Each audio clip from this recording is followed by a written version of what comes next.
하나님께서 주일 오전 여러분들에게 주시는 말씀은 로마서 1장 18절부터 21절까지 말씀입니다.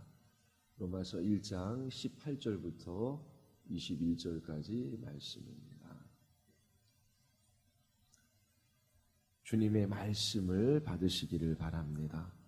하나님의 진노가 불의로 진리를 막는 사람들의 모든 경건하지 않음과 불의에 대하여 하늘로부터 나타나나니 이는 하나님을 알만한 것이 그들 속에 보임이라. 하나님께서 이를 그들에게 보이셨느니라. 창세로부터 그의 보이지 아니하는 것들 곧 그의 영원하신 능력과 신성이 그가 만드신 만물에 분명히 보여 알려졌나니 그러므로 그들이 핑계하지 못할지니라. 하나님을 알되 하나님을 영화롭게도 아니하며 감사하지도 아니하고 오히려 그 생각이 허망하여지며 미련한 마음이 어두워졌나니. 아멘. 기도하시겠습니다. 하나님, 우리 모두 하나님의 말씀 앞에 섭니다. 진리의 말씀으로 우리를 권면하시며 이 말씀을 우리 마음 깊은 가운데 허락하여 주셔서 이 진리가 우리의 마음을 변화시키며 우리의 삶을 이끌어가게 하여 주시옵소서. 성령 하나님께서 충만히 역사하여 주시기를 간절히 원하오며 예수 그리스도의 이름으로 기도드리옵나이다. 아멘. 사람들은 누구나 행복한 삶을 살아가기를 원합니다. 쉼과 만족과 기쁨이 넘치는 삶을 살아가기를 원하지요. 참된 쉼과 만족과 영원한 기쁨을 누리기 위해서는 다음 몇 가지 질문에 답을 할 수 있어야 합니다. 세상은 어떻게 존재하게 되었고 어디에서 와서 어디로 가는가? 세상이 존재하는 의미와 목적은 무엇인가? 왜 세상은 이다지 고통과 악으로 가득 차 있는가? 구원이 있는가? 있다면 어떻게 그 구원이 가능한가? 이 질문을 여러분 자신들에게 해보시기 바랍니다. 나는 어떻게 있게 되었고 어디로부터 와서 어디로 가는가? 내가 존재하는 이 이유와 목적은 무엇인가? 나는 어떻게 이 고통과 악으로부터 구원받을 수 있는가? 구원이 실제로 있다면 나는 어떻게 구원받을 수 있는가? 이와 같은 질문에 답하지 못하면 결코 복된 삶을 살아갈 수 없습니다. 그러나 대부분의 사람들은 이러한 질문을 잊은 채 살아가요. 대신 소소하고 아주 작은 행복을 찾지요. 소확행이라고 합니다. 대부분 우리의 감각을 즐겁게 해주는 거예요. 눈으로 보고 귀로 듣고 혀로 맛보는 것에서 행복을 찾아요. 하지만 나이가 들어가면 모든 감각이 쇠퇴합니다. 보고 듣고 맛보는 감각이 다 떨어지지요. 나이가 들면 이제 몸도 마음대로 움직여지지 않아요. 정신은 점점 희미해져 갑니다. 죽음을 기다리며 사는 것이 전부가 되는 그날이 반드시 우리에게 다가옵니다. 죽으면 우리는 어디로 가는 것일까? 나는 그냥 없어지는 것일까? 죽음을 앞에 두고 이런 근본적인 질문을 던져보기도 합니다. 그리고 70년, 80년, 90년 살아왔던 인생을 되돌아봐요. 기억 가운데 인생이 몇 조각 파편으로 남아있지만 그 인생은 너무나 빨리 지나가고 죽음 앞에 있는 자기 자신의 삶을 보면 너무나 허무할 뿐입니다. 젊은이들은 늙어가고 늙은이는 반드시 죽습니다. 이것을 피해가는 사람이 없어요. 여러분, 인생의 근본적인 질문을 회피하지 마십시오. 인간은 이 모든 질문으로부터 자유로울 수 없어요. 회피한다고 잊고자 한다고 그렇게 회피되어지고 잊어버릴 수 있는 것이 아니에요. 반드시 근본적인 질면에 대면할 날이 옵니다. 누가 이 모든 질문에 답을 줄 수 있을까요? 아무리 위대한 철학자나 사상가나 공부를 많이 한 사람에게 가서 인생의 의미와 목적이 무엇입니까? 도대체 우리는 어디로부터 와서 어디로 가는 것입니까? 물어도 답해주는 사람이 없어요. 그러나 성경은 우리에게 답을 줍니다. 성경에서 가장 중요한 구절이 하나 있어요. 창세기 1장 1절입니다. 태초에 하나님이 천지를 창조하시니라. 창세기 1장 1절은 많은 내용을 포함하고 있어요. 그리고 우리가 질문하는 많은 것에 대하여 답을 줄 수 있습니다. 세상에 있는 모든 것들이 이 한 구절 안에 다 포함되어져 있습니다. 창세기 1장 1절은 하나님만이 홀로 무한하신 창조주이시다라고 선포하셔요. 하나님이 천지를 창조하셨습니다. 이것은 사실이에요. 이것은 진리입니다. 창세기 1장 1절 말이 모든 것이 어디로부터 왔는지 답을 줄 수 있어요. 그리고 그것이 존재하는 의미가 무엇인지를 설명해 줄 수 있습니다. 만약 창세기 1장 1절이 없다면 우리는 회의론자가 될 수밖에 없어요. 창세기 1장 1절은 모든 진리의 출발점입니다. 하나님께서 모든 것을 무에서 창조하셨어요. 이 진리가 없다면 삶의 기원도 의미도 목적도 알 수 없어요. 그리고 도덕적인 근거도 찾을 수 없습니다. 사람들은 아주 궁핍하고 어려운 처지에 놓여 있는 사람들을 보면 측은지심이 생겨요. 도와주고 싶어요. 그리고 이처럼 아주 어려운 사람들을 도와주는 것이 선한 것이라고 생각해요. 그리고 사람을 해치거나 생명을 빼앗아가는 그 살인을 모두 다 악한 일이라고 생각합니다. 이처럼 인간의 마음 안에는 도덕관념이 있어요. 인간의 양심은 선과 악을 구분합니다. 옳고 그름을 인식해요. 그런데 창세기 1장 1절이 없으면 이러한 도덕관념을 설명할 수가 없어요. 도대체 우리의 인생이 어디로부터 왔고 우리가 이처럼 선과 악을 옳음과 그름을 인식할 수 있는 이것은 도대체 어디로부터 온 것입니까? 창세기 1장 1절이 없으면 이 세상에 일어나는 모든 일들, 또 우리 인생 가운데 일어나는 사건들은 그냥 운명이나 우연에 불과해요. 우리 인생은 운명이나 우연에 휘둘릴 뿐이에요. 내일 무슨 일이 일어날지 모르잖아요. 두려워하며 염려하며 살아갈 수밖에 없습니다.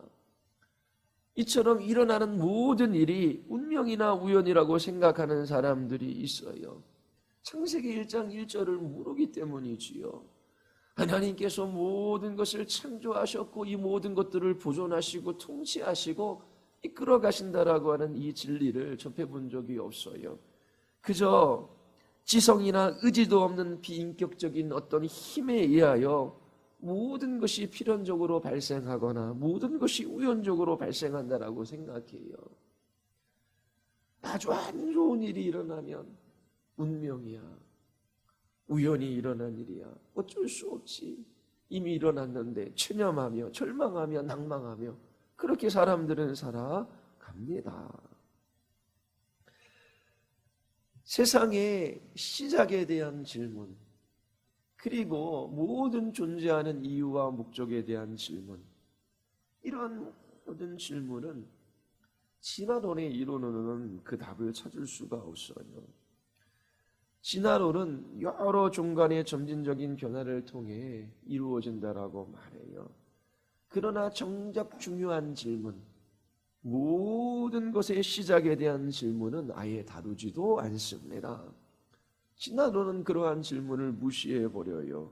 왜냐하면 생명의 원천을 설명할 수 없기 때문입니다. 이 모든 것이 어디에서 왔을까요? 하나님에게는 말씀으로 무에서 유를 창조할 수 있는 능력이 있어요. 히브리서를 쓴 사람은 믿음으로 모든 세계가 하나님의 말씀으로 지어진 줄을 우리가 아나니 보이는 것은 나타난 것으로 말미암아 된 것이 아니니라 라고 말합니다. 하나님이 계시지 않는다면 모든 것이 어디로부터 왔고 그것이 존재하는 이유와 목적이 무엇인지를 설명할 수 없어요. 무신론자들이 주장할 수밖에 없는 몇 가지 이론이 있어요. 자, 이렇게 세상에 존재하는 것이 많아요. 이것이 어떻게 있게 되었을까? 아무것도 없는 곳에서 있게 되었다 그렇게 말해요. 말이 안 되잖아요. 어떻게 저절로 없는 곳에서 있는 것이 있게 되었어요? 여기에 우리가 있습니다. 여기에 있는 우리는 어떻게 있게 되었을까요? 우리의 부모가 있잖아요. 부모가 우리를 낳았어요. 그럼 부모는 어떻게 있게 되었을까요? 부모의 부모가 있고 부모의 부모가 있고 그러면 많이 올라가면 그러면 도대체 존재하게 한 그 근본적인 원인이 무엇이냔 말이에요. 아무것도 없는 곳에서 또 무엇이 생겼습니까? 논리적으로 설명이 안 돼요. 아니면 그냥 무신론자들은 물질, 에너지, 어떤 힘 그런 것들이 그냥 있었대요. 그냥 원래 있었대요. 그러면 원래 있었던 물질이나 에너지 그런 힘 같은 것들이 우연의 우연을 거쳐서 이토록 존귀한 우주가 형성되어졌고 이렇게 인간이 만들어졌다라고 말합니다. 우연에 의해. 생명이 없는 물질과 에너지로부터 생명이 있는 것이 나왔대요. 이것과 이것이 같대요. 유물론자들이 이야기하는 거잖아요. 이것과 이것이 같아요. 생명이 없는 물질에서 어떻게 생명이 생겼나? 말이 안 되죠.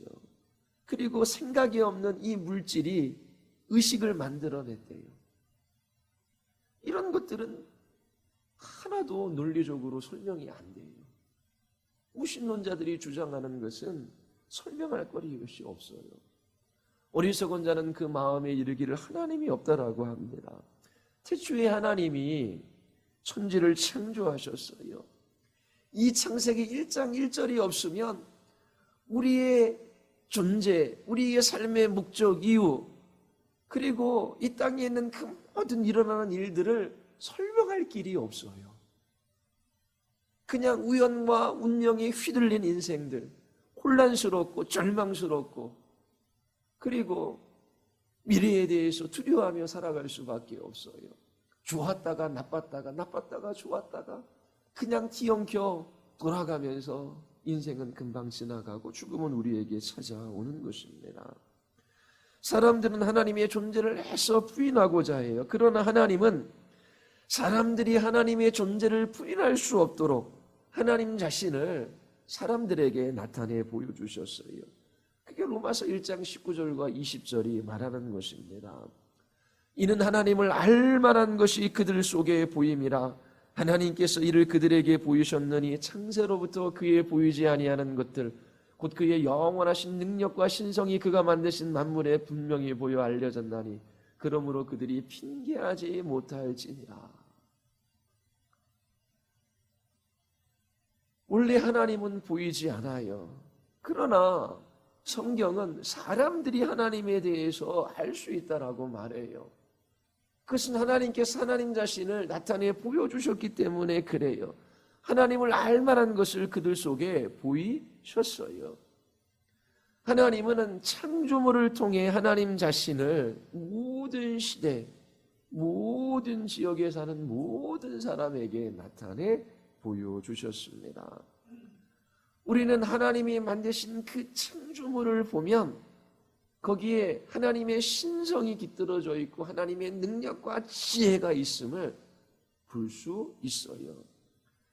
예술가가 자기 자신의 작품을 만들어요. 그러면 그 예술 작품 속에 만든 이의 능력과 지혜와 생각들이 다 나타나요. 마찬가지로 하나님께서 하나님이 창조하신 그 창조물 안에 하나님 자기 자신을 나타내 보여주셨습니다. 먼저는 자연을 통해요. 우리가 자연이라고 부르는 우주 만물은 하나님의 작품이지요. 따라서 하나님의 작품인 우주 만물은 하나님이 존재하심에 대한 어떤 증거를 가지고 있어요. 하나님이 창조하신 이 우주 만물은 질서와 조화와 아름다움을 가지고 있어요. 이런 예를 많이 듭니다.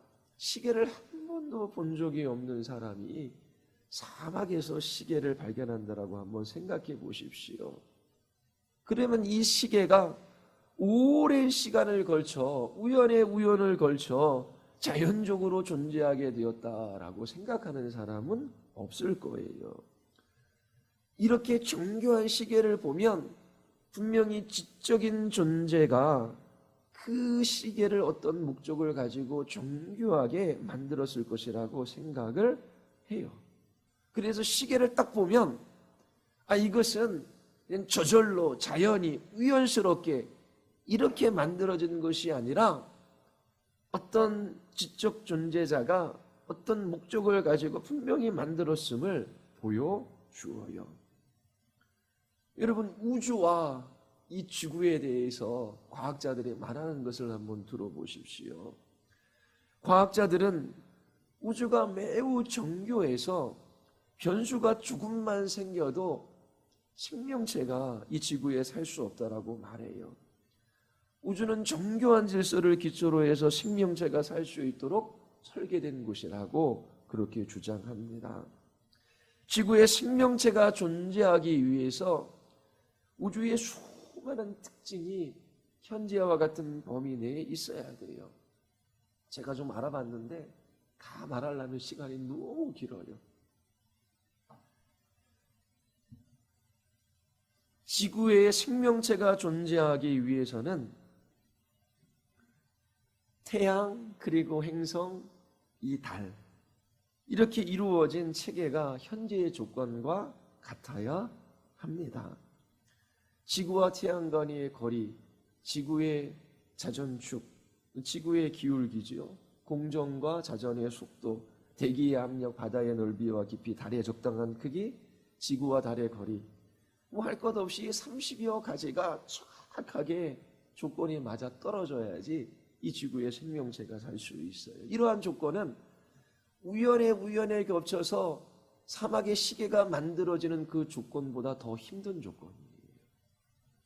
지구는 태양에서 1억 4,970만 킬로미터가 떨어져 있더라고 합니다. 지구가 태양으로부터 조금 더 멀어지면 너무나 춥겠지요. 생명체가 살 수가 없어. 조금 가까워지면 더워서 생명체가 살 수 없습니다. 지구의 자전축이 23도 27분이에요. 기울어져 있어서 사계절이 만들어집니다. 지구의 이 자전축 경사가 지금보다 커지거나 작아지면 생명체가 살 수가 없답니다. 자전 속도가 시속 1600km예요. 이 자전 속도가 조금 빨라지거나 늦어져도 생명체가 못 살아요.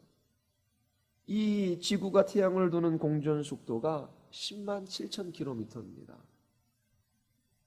그런데 조금만 빠르면 이 궤도를 이탈해서 튕겨져 나가고 조금만 느려도 태양에 빨려 들어가요.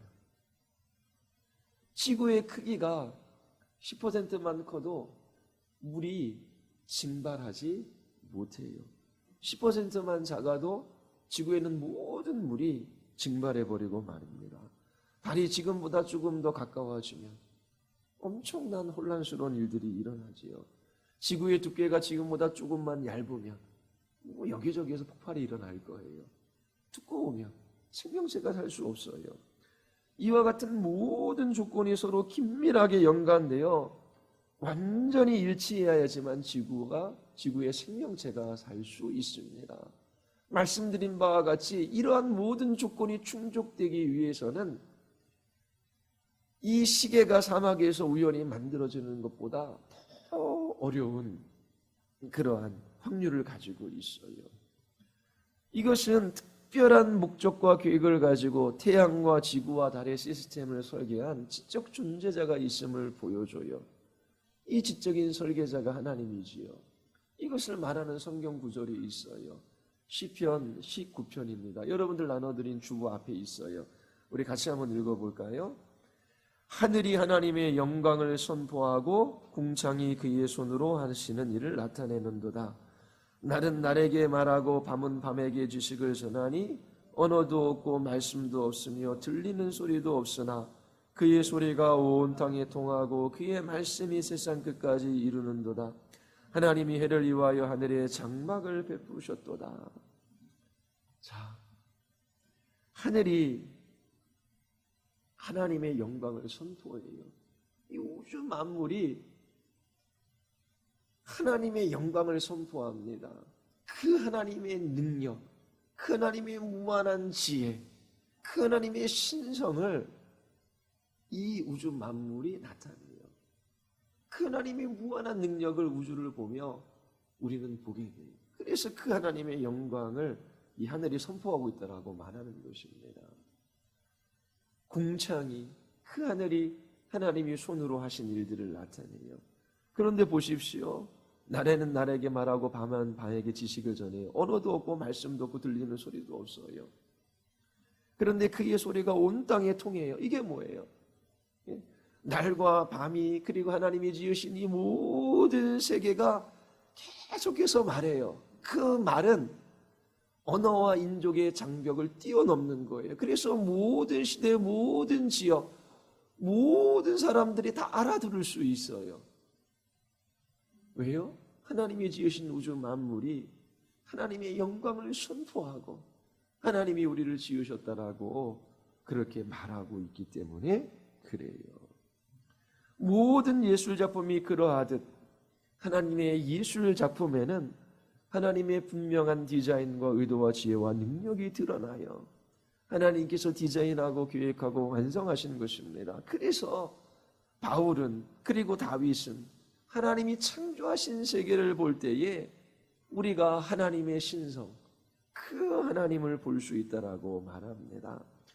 하나님은 창조물을 통해 자신을 분명하게 드러내시기 때문에 우리는 하나님이 창조하신 세계를 통해 하나님의 모습을 알 수 있어요.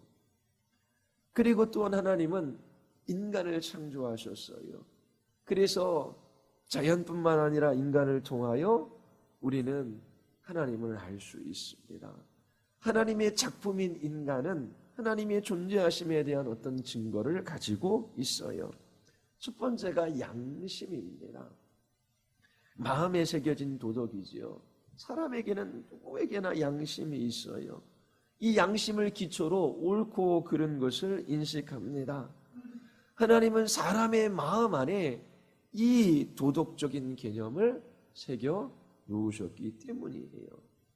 지난주인가 뉴스에 런던 한 거리에서 우리 한국 한 유학생이 폭행을 당한 사건이 있었다라고 났어요.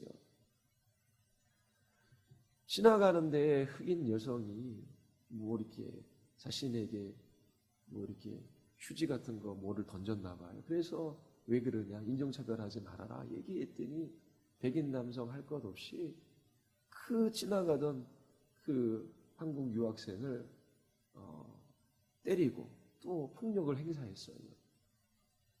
지나가는 사람들에게 도와달라고 외치지요. 그 도와달라고 하는 음성을 들은 사람들의 마음 안에는 두 가지 욕망이 있어요. 하나는 뭐냐면 정말 이렇게 막 그 여인이 여러 사람들에게 막 폭력을 당할 때에 도와줘야 된다라고 하는 그런 욕망이 있어요. 또 하나는 괜히 도와줬다라가 나도 맞을 수 있잖아요. 피하고 싶은 욕망이 있어요. 이 두 욕망이 충돌해요. 근데 이 두 욕망 외에 다른 한 가지 다른 것이 있어요. 그 뭐냐면 위험을 피하고 싶은 욕망을 따르지 말고 돕고 싶은 욕망을 따라야 한다라고 하는 제3의 목소리예요. 그 양심이죠. 근데 이 양심의 목소리를 저버려요. 그러면 이 양심은 자신이 한 일에 대해서 변명하거나 아니면 고발해요. 너 어떻게 그럴 수 있어? 아니 그럴 수 있지. 왜 내가 나서야 돼? 경찰한테 신고했으면 됐지. 그러면서 그 양심은 변명하거나 고발해요. 양심은 이 일을 하고 저 일을 하지 말라라고 합니다. 도덕적으로 옳고 그름은 나의 느낌과 관계없이 객관적이고 보편적인 거예요. 막 싸울 때에 너 나한테 왜 이렇게 했어? 이거는 나쁜 일이잖아.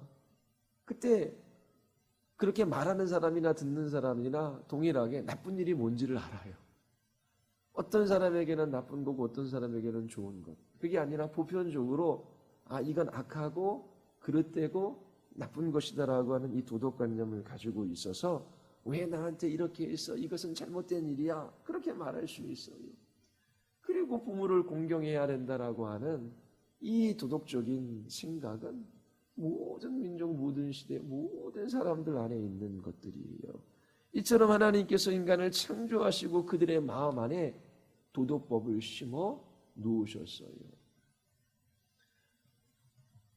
그리고 사람의 마음 안에 하나님께서 종교의 씨앗, 종교성을 심어 놓으셨습니다. 그래서 사람 안에는 끝없이 하나님을 향한 갈망이 있어요. 그리고 신성에 대해 자각할 수 있는 능력이 있어요. 우주 만물 속에서 하나님의 영원한 능력과 신성을 보는 능력을 하나님께서 주셨습니다. 이러한 신성에 대한 지각은 초월적인 존재에 대한 인식으로서 종교의 씨앗이라고도 해요. 하나님께서 인간을 창조하셨을 때 그 마음 안에 심어 놓으신 거예요. 하나님이 모든 것을 지으신 때를 따라 아름답게 하셨고 또 사람들에게 영원을 사모하는 마음을 주셨다. 여러분들에게 몇 번 말씀드렸어요. 인간의 마음 안에 영원을 사모하는 마음. 두 가지 특징이 있다고 그랬잖아요. 하나는 쉼이 없어요. 쉼이. 끊임없이 자기 자신의 쉴 곳을 찾아요. 만족한 것을 찾아요. 기뻐할 것을 찾아요. 그 인간 마음의 특징은 쉼이 없어요. 뭐라도 해야 돼요. 그리고 또 하나는 그렇게 쉼이 없기 때문에 끊임없이 갈망하는 거예요. 왜 이렇습니까? 바로 하나님을 지각할 수 있는 능력, 영혼을 사모하는 마음, 하나님을 갈망하는 그 마음을 그 안에 심겨 놓으셨기 때문에 그래요. 그래서 하나님을 찾기까지 인간은 참된 쉼을 얻을 수가 없는 것입니다. 또한 이러한 종교적인 씨앗이 있기 때문에 사람들이 종교성을 가지게 되는 거예요. 그래서 사람들은 신을 만들어요. 우상을 만들어요. 그리고 그것들을 섬겨요. 그 마음속에 심겨져 있는 종교적인 씨앗 때문에 그렇습니다. 이처럼 하나님은 창조하신 자연과 인간을 통해 하나님을 알 만한 것을 보이셨어요. 우리는 자연과 인간을 통해 하나님이 계시며 그 하나님이 무한한 능력을 가지고 계신 인격적 창조주이심을 우리는 알 수 있습니다. 그런데 성경은 진리를 막는 사람들에게 하나님의 진노가 나타나고 있다고 말해요. 1장 18절입니다. 하나님의 진노가 불의로 진리를 막는 사람들의 모든 경건치 않음과 불의에 대해 하늘로부터 나타나나니. 자, 하나님의 진노가 나타나요. 누구에게 나타납니까? 진리를 가로막는 사람들에게. 그러면 그 진리가 무엇입니까? 하나님이 계시다라고 하는 진리예요. 하나님은 무한한 지식과 능력을 가진 인격적 창조주이며 모든 피조물들과 구별되어지는 초월자이셔요. 또한 창조하신 세계를 통치하고 다스리시는 분이시지요. 그래서 하나님만이 예배를 받기에 합당한 분이셔요. 이 모든 것을 창조세계를 통해 하나님께서 알려주셨습니다. 그런데 100년도 못 사는 인생들이 이 진리를 가로막아요. 그 마음속에 하나님을 지워버리려고 했어요. 죄책감을 없애려고 하는 시도들이지요. 이처럼 하나님을 무시하며 하나님 없다라고 말하는 그 삶이 불경건한 삶이에요. 하나님 앞에 마땅히 취해야 할 태도가 있습니다. 자녀가 부모를 향하여 마땅히 취해야 할 태도, 그걸 취할 때에 의로운 거예요. 그런데 하나님이 계시면 피조물이 하나님께 마땅히 취해야 할 태도는 하나님께 감사하며 하나님께 영광을 돌리고 하나님을 예배하고 찬양하고 하나님을 의지하고 그 하나님을 기뻐하며 그 하나님을 사랑하며 살아가는 것이지요. 그런데 그러한 마음의 태도가 없어요. 하나님을 향한 불경건하고 불의한 삶입니다.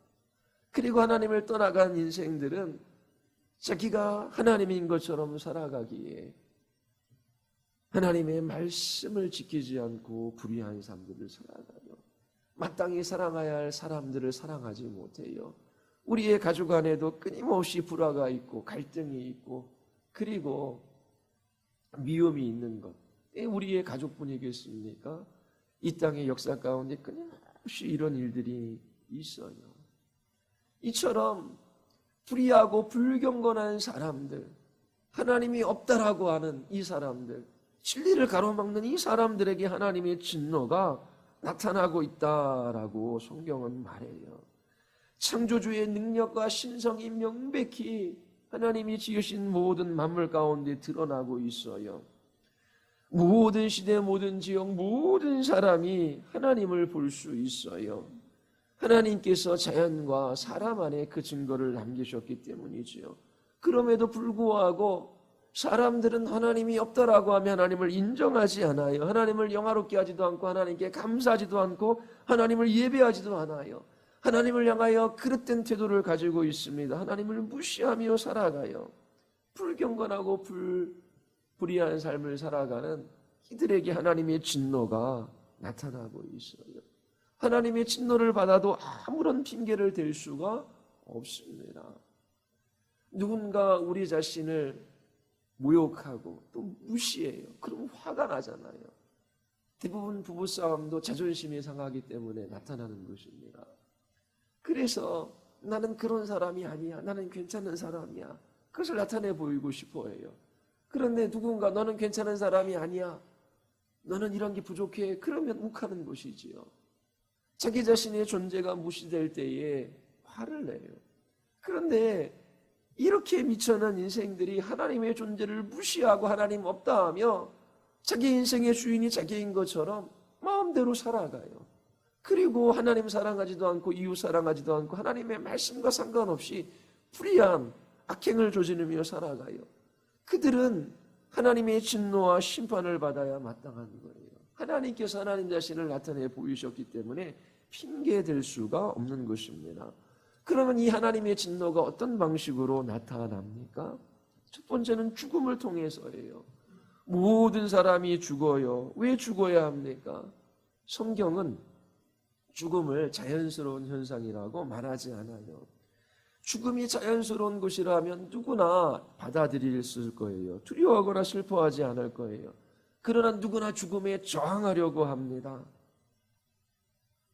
죽는 것보다 더 살려고 해요. 죽음이 자연스러운 것이 아니기 때문에 그래요. 죄로 말미암은 하나님의 진노의 표현입니다. 죄의 색은 사망이에요. 하나님을 향하여 불경건하고 불의한 삶을 살아가는 사람들에게 하나님의 진노가 나타나는데 그 진노는 죽음으로 나타나는 것입니다. 죄에 대한 하나님의 진노로 인하여 인간은 이 죽음의 지배 아래 놓여 있게 돼요. 죽음은 여러분들의 모든 것을 빼앗아 갑니다. 그리고 또 하나는 하나님의 진노가 어떻게 나타나냐면 고난과 고통과 허물을 피할 수 없는 것으로 나타나요. 나름대로 자기 자신의 인생을 계획해요.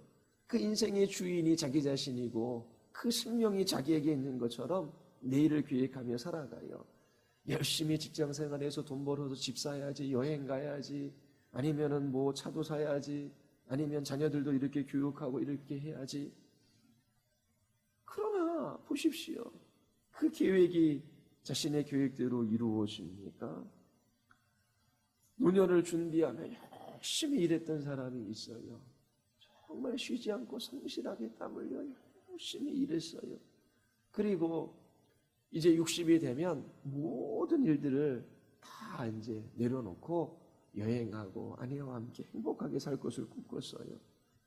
그런데 60이 되기 전 일할 때에 뇌혈관이 터져서 병원에 실려갔어요.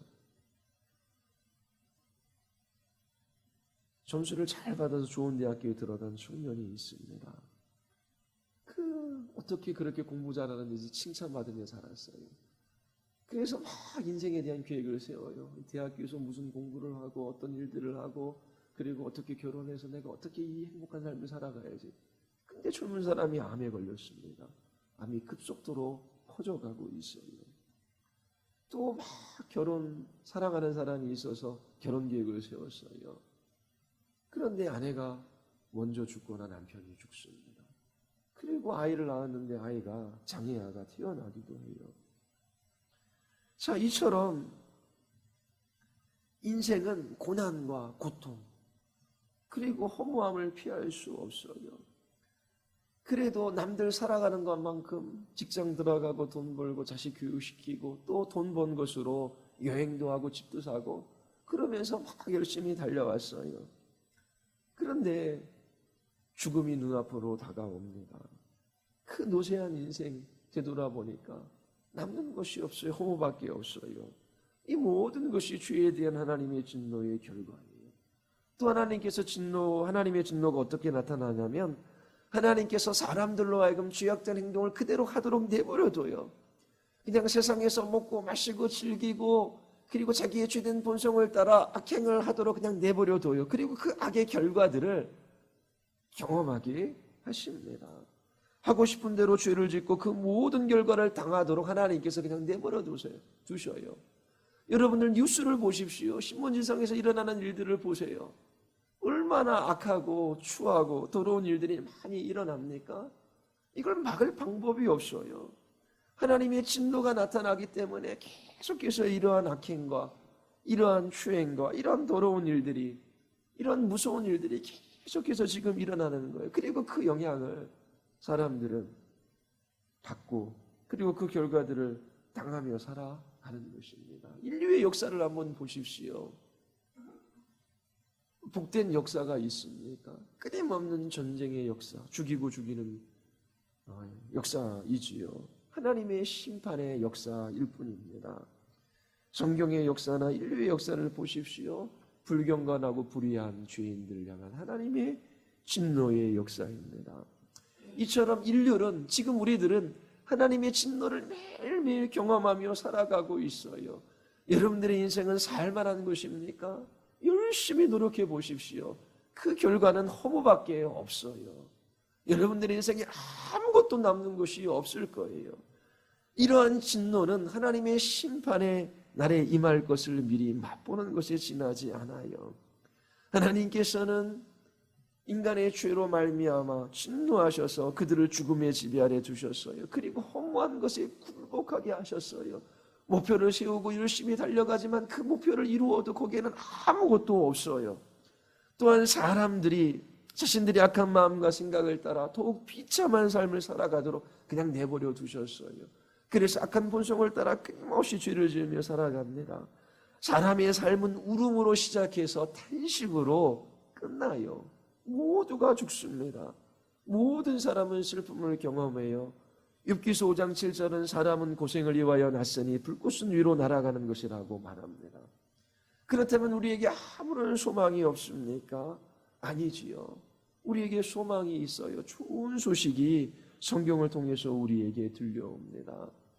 이처럼 불경건하고 불의한 사람들, 불의로 그렇게 하나님의 진노를 가로막는, 하나님의 진리를 가로막는 이 사람들에게 나타난 하나님의 진노 가운데 구원받을 수 있는 길이 있다라고 성경은 말해요.